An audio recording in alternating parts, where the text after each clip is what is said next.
Yo guys, this is the tutorial to cook the almost meatless carbonara spaghetti. I will be teaching you how to cook it.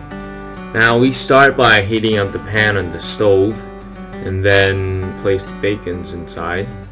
Make sure that the bacons are sliced thinly, about 1/4 of an inch.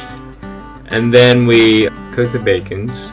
We make sure that they are all well in place on the pan. Make sure that they are heated up properly. And as we fry it, we will make sure that we stir it often so that it doesn't get burnt on one side. As we cook to about 2 minutes, all the oil from the bacon will come out. We will be getting crispy bacons. After we see the bacons getting crispy, we take it out, we place it on the kitchen tissue paper, and we use a paper to suck out the oil. We will place the bacon into a bowl for later use. Here's a look at the bacon, which is crispy. It will be ready to use later on. After that, we will be heating up a pot of water and add salt into the water.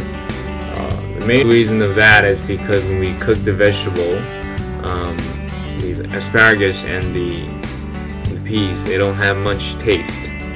So we are using salt water to add a little bit more taste on the vegetables. Now we put the vegetables in, which is the asparagus and the frozen peas. We wait until the water boils, which about 2 minutes, and then we will see a bit white on the surface of the vegetables. When we see that, we know that it is cooked and it is ready to eat. We'll place it in the bowl and wait for later use. We don't throw away the water because water is still useful to us. We will then use the salted water and put our spaghetti into the boiling water.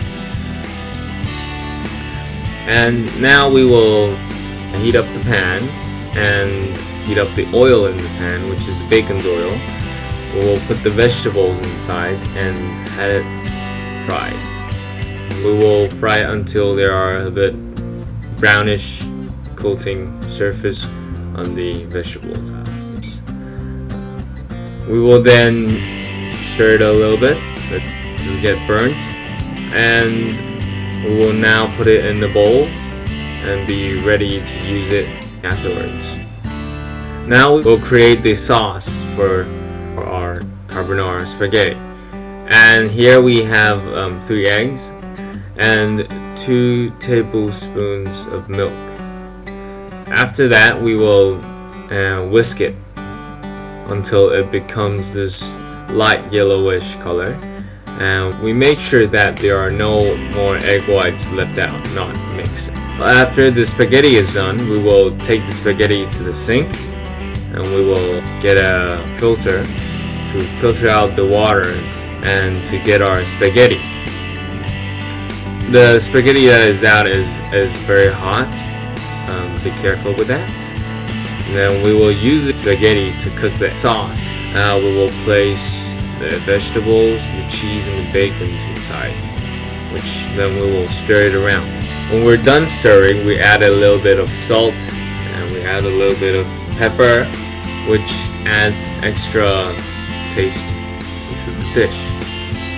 We will then stir it again, and we will put it on the plate. And make sure that you don't have parts falling on your table, but it's fine if your table is clean. And then we have those leftover vegetables. We can use it to do a topping for the dish, where it looks all nice now.